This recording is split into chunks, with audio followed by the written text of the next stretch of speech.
नमस्कार दोस्तों, आज की इस वीडियो में बात करेंगे अगर आपका पीएम किसान में बैंक सीडिंग अगर नो है तो उसे आप कैसे ऐस कर सकते हो। इसी के ऊपर इस वीडियो पे पूरा बात करेंगे।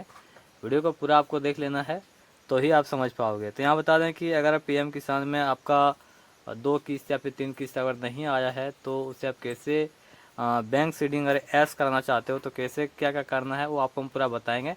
तो वीडियो को पूरा आपको देखना है। यहाँ पे जो बात करेंगे यहाँ पे कुछ टेक्निकल बात है, मैं आपको वो बता देता हूँ और जिससे कि ज़रिए आप यहाँ पे अगर आपका पीएम किसान में अगर बैंक सीडिंग अगर आपका नो है तो उसे आप ऐस कर सकते हो। तो चलिए वीडियो को हम आगे बढ़ाते हैं।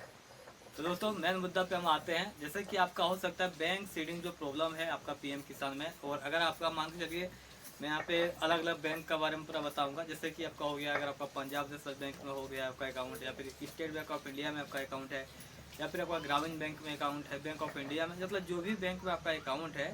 तो ये प्रॉब्लम कब होता है, देखिए आधार सीडिंग जो होता है अगर आपका बैंक में, जैसे कि आप अपना फिंगरप्रिंट से जहाँ भी पैसा निकासी करते हो, जैसे कि कोई भी जो सीएसपी होता है वहाँ पे जाकर आप अंगूठा से पैसा अगर निकासी अगर आपका हो जाता है तो समझ लीजिए आपका बैंक सीडिंग सॉरी जो आधार सीडिंग जो है वो आपका एस है। मतलब कि कहीं भी आपका आधार सीडिंग अगर होता है तो आपका कहीं भी मतलब जो भी आपका सीएसपी जो होते हैं वहाँ से आपका पैसा आपका अंगूठा से आधार के जरिए निकल जाता है, ठीक ना। तो आपको करना क्या है, आधार सेटिंग एस करने के लिए आपको जिस बैंक अकाउंट में आपका पैसा आ रहा है, आपका हो सकता है चाहे आपका जैसे मैं बताए कि आपका स्टेट बैंक ऑफ इंडिया का हो सकता है, या फिर आपका बैंक ऑफ इंडिया हो गया, ग्रामीण बैंक हो गया, जो भी बैंक आपका है, मतलब कि जितने सारे बैंक है, तो आपको जाके वहाँ पे केवाईसी करा लेना है। आधार सेटिंग होता है कि केवाईसी आप करा लोगे तो वहाँ पर एक फॉर्म मिलता है, वो फॉर्म आपको पूरा फिलअप करना है, उसको बोलना है कि हमें आधार लिंक कराना है अपने अकाउंट में। वहाँ पे आपको एक केवाईसी फॉर्म देते हैं। केवाईसी फॉर्म में आपको अपना नाम, अपना पता और अपना जो भी मोबाइल नंबर वगैरह सब कुछ डालना होता है, और वो फॉर्म आपको फिर से वहाँ पे बैंक में जमा करना होता है। एक पासपोर्ट साइज भी आपको लेके साथ में जाना है, ठीक ना। अगर आपको लगता है कि देखिए पीएम किसान में ऐसे भी होता है कि आपका जितने भी आपका अकाउंट है बैंक अकाउंट में, और मतलब जिसमें आपका आधार लिंक होगा तो ऑटोमेटिक उसमें पेमेंट आ जाता है। मैंने ऐसे भी देखे हैं किसी का अगर पीएम किसान रजिस्ट्रेशन कराते समय अगर कोई अन्य बैंक का अगर अकाउंट है और बाद में वो जाके मतलब कोई दूसरा अकाउंट खुलवा लेता है, चाहे पोस्ट ऑफिस बैंक हो गया या फिर कहीं अन्य बैंक हो गया, तो उसमें भी देखते हैं पेमेंट आ जाता है पीएम किसान का, ठीक ना। तो आपका कोई भी एक अकाउंट होना चाहिए जिसमें आपका आधार सीडिंग जो होता है, मतलब आधार लिंक होना चाहिए। आधार सीडिंग वही हो गया।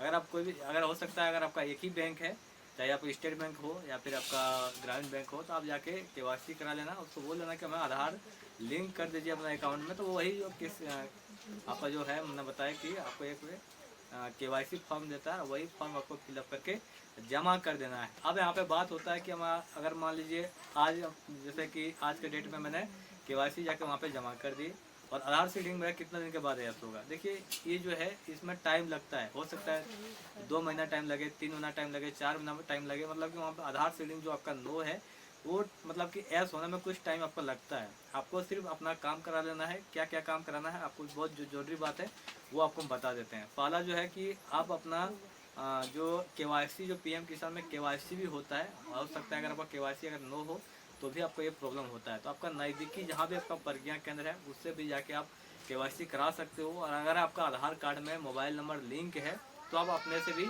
ऑनलाइन तरीके से अपना मोबाइल में ऐप भी आता है, और इसे ऑनलाइन भी पीएम किसान का जो ऑफिशियल वेबसाइट है pmkisan.gov.in जो है उस पर भी जाके आप इसे केवाईसी आप अपने से भी कर सकते हो। और अगर आपको अपने से केवाईसी करना अगर नहीं आता है तो कोई भी प्रज्ञा केंद्र आप नज़दीकी कहीं भी आपका प्रज्ञा केंद्र है वहाँ पे आपको जाना है और पीएम किसान में आपको केवाईसी करा लेना है। केवाईसी के लिए आपको क्या क्या लगेगा वो भी बता देते हैं आपको। जैसे आपका आधार कार्ड हो गया और आपका मोबाइल नंबर एक तो लेके जाना है, जिसमें आपको एक ओटीपी आता है, वो ओटीपी डालने का वेरीफाई होता है, फिर आपका फिंगरप्रिंट लगता है और आपका केवाईसी हो जाता है। कुछ ही रुपये आपको वहाँ पे चार्ज लिया जाएगा और आपका जो है केवाईसी कंप्लीट हो जाएगा। और उसके बाद दूसरा जो है आप अपना बैंक अकाउंट में जाके केवाईसी करा लेना है, जो कि आधार सीडिंग का काम करता है, ठीक है ना। तो अब वहाँ पे आपका आधार सीड जैसे मतलब कि वहाँ पे ऐड हो जाएगा, तो आपको वहाँ पे वेट करना है। हो सकता है 2 महीना, जैसे बताया कि 2 महीना, 3 महीना, 4 महीना, 5 महीना, 6 महीना चल सकता है, लेकिन हाँ आपका सब कुछ ओके रह गया तो आपका जो भी पेमेंट रुका हुआ है, चाहे 2 पेमेंट रुका है, 4 पेमेंट रुका है, 2 साल से नहीं आया है, 3 साल से नहीं आया है, जितने भी दिन का पेमेंट अगर नहीं आया है तो सारे पेमेंट आपको उस अकाउंट में आपको मिल जाएगा, ठीक है ना। आपको हड़बड़ाना नहीं है। ऐसा नहीं है कि मेरे किसी दूसरे का आ गया मेरा नहीं आया, आपको कोई बात नहीं है। आपका पेमेंट जो है आपको बाद में भेज दिया जाएगा। तो ये सब चीज़ आपको चेक करा लेना है। अगर आपको पूरा नहीं आता है तो आपका नज़दीकी जो सीएससी भाई हैं उनसे आप मिलिए और वहाँ पे अपना आधार कार्ड नंबर उसको दीजिएगा तो सब कुछ वो चेक करके आपको बता देंगे कि मेरे आपका ये जो पीएम किसान आपका जो प्रोफाइल है उसमें आपको क्या क्या दिक्कत हुआ है, क्या क्या उसमें नो है, क्या क्या यस करना पड़ेगा, जो भी प्रॉब्लम हुआ है वो हर एक चीज़ आपको बता देंगे डिटेल से, ठीक ना। आई होप आपको यह वीडियो देख के समझ में आ गया होगा। अगर आपका पीएम किसान में बैंक सीडिंग सॉरी आधार सीडिंग अगर नो है तो उसे आप कैसे यस करा सकते हो, सारे तरीका मैंने बता दिए हैं। आई होप यह वीडियो देख के आपको समझ में आ गया होगा। जरूर आप केवाईसी करा लें और अपना जो पीएम किसान का योजना का जो लाभ है वो उठाएं। फिर मिलता है अगले वीडियो में। जय हिंद, वंदे मातरम।